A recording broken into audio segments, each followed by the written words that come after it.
Hello, and this is the second day of me making the video. So I've thought of making daily videos. So let's start off.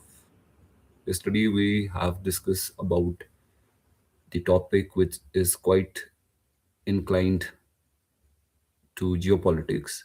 However, we will be dealing with the socio-economic condition of India, specifically about the Naxalism as even now as I talk to you, there are a lot of active Naxalites in states like Jharkhand, Chhattisgarh, and therefore we start our today's video.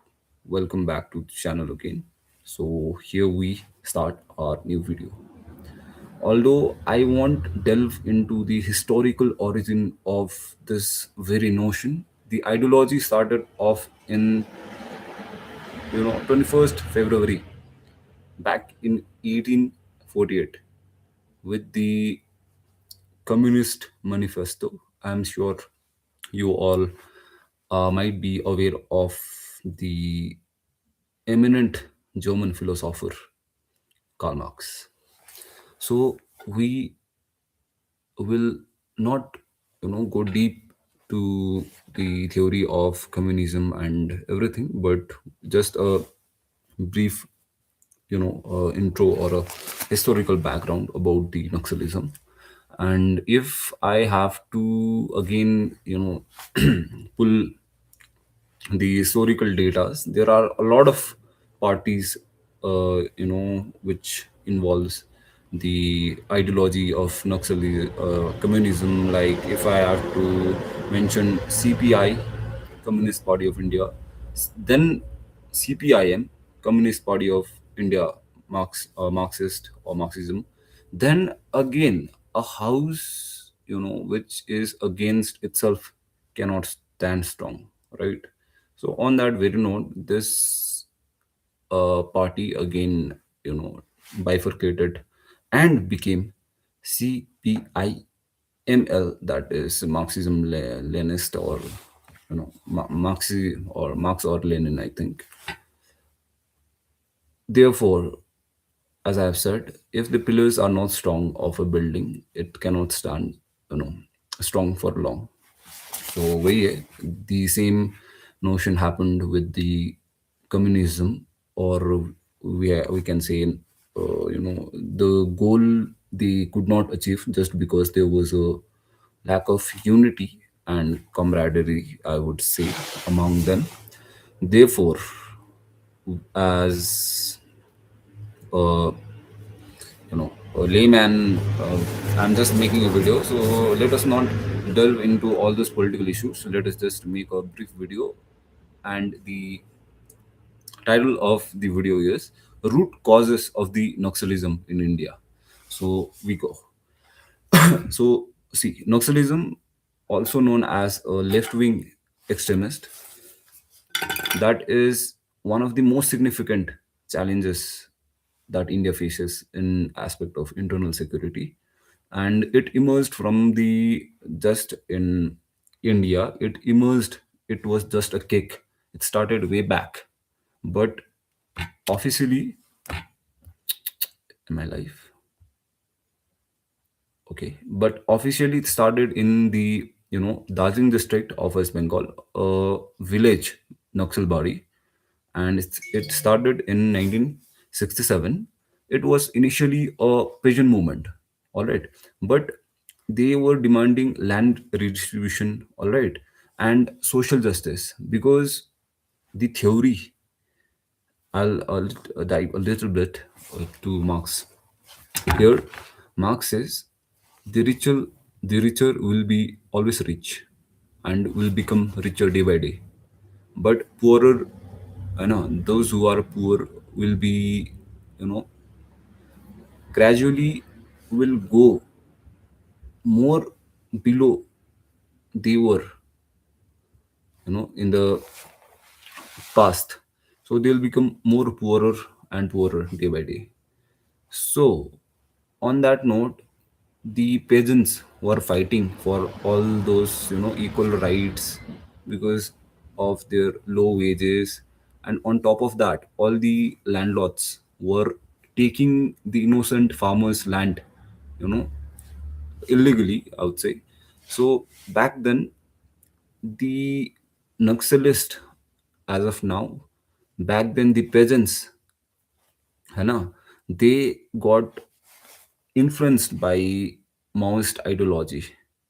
Now, when I say Maoist ideology, I am referring to China, where the Mao Zedong did a mass revolution, which they overthrew the government, and yeah, and they came in the power as the communist, so that's there.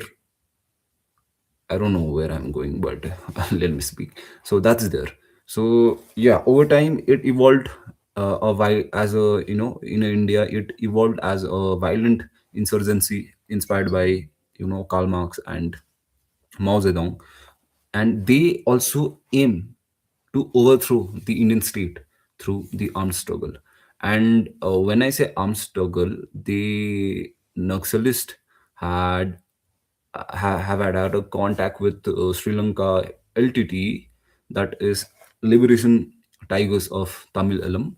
So they used to get, arms and ammunition from Sri Lanka back in 90s. I'm not sure of now, but back in 90s they got heavy arms and ammunition from Sri Lanka LTTE. So that's there. So we will move. That was a, quick introduction about the Naxalism. Now we'll go to the historical origins, as I have, majorly mentioned. I've given you all a bird's, eye view of it. Now let me just give you a small fact that the movement was, led by Charu Mazumdar and Santhal and Kannu Sanyal. The movement began as a farmers' revolt against exploitative landlords and equitable land distribution.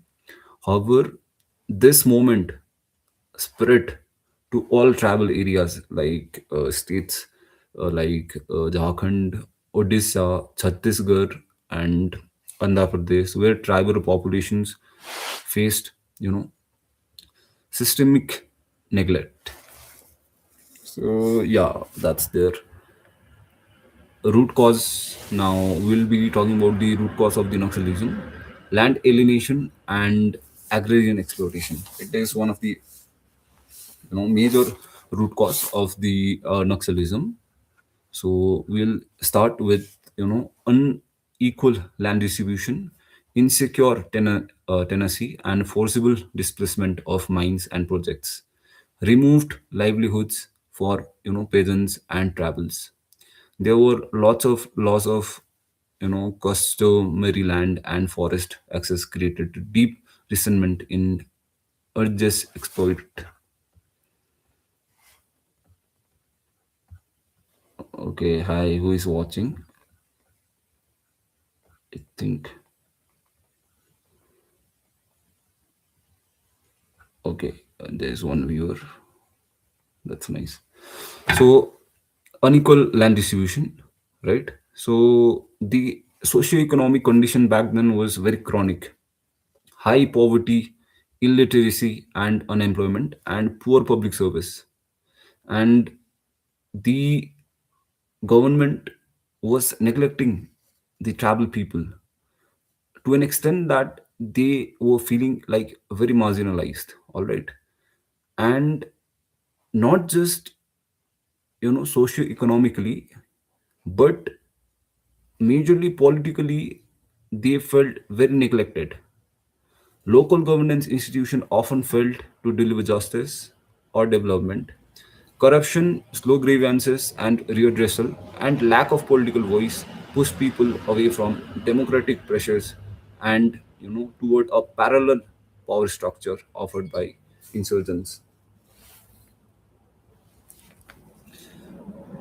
Next is exploitation during resource extraction. The government or the private companies heavily exploited the people and the land without their proper consent, right? They went and exploited their got fire in the belly. So that's there. Now, yeah, that's all for the causes.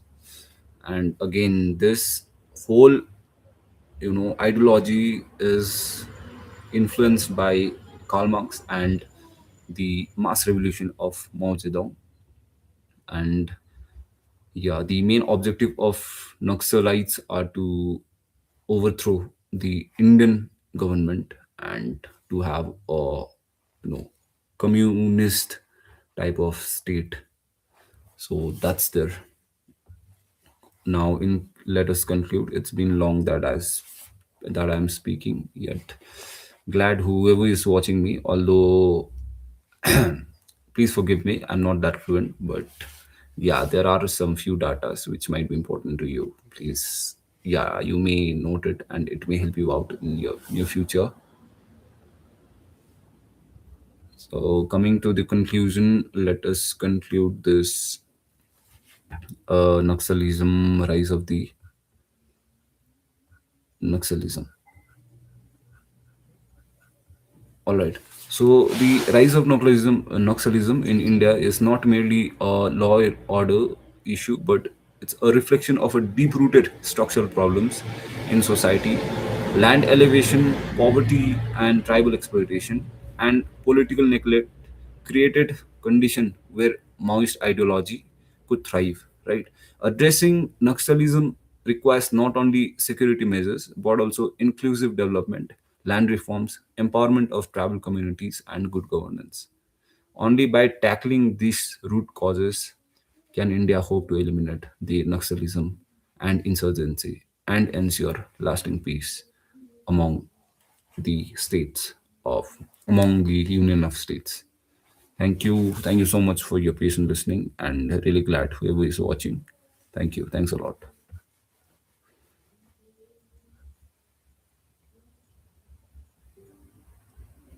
How do we end it? Again, thank you so much. There are two present live viewers. Thank you very much, and Jai Hind, and thank you.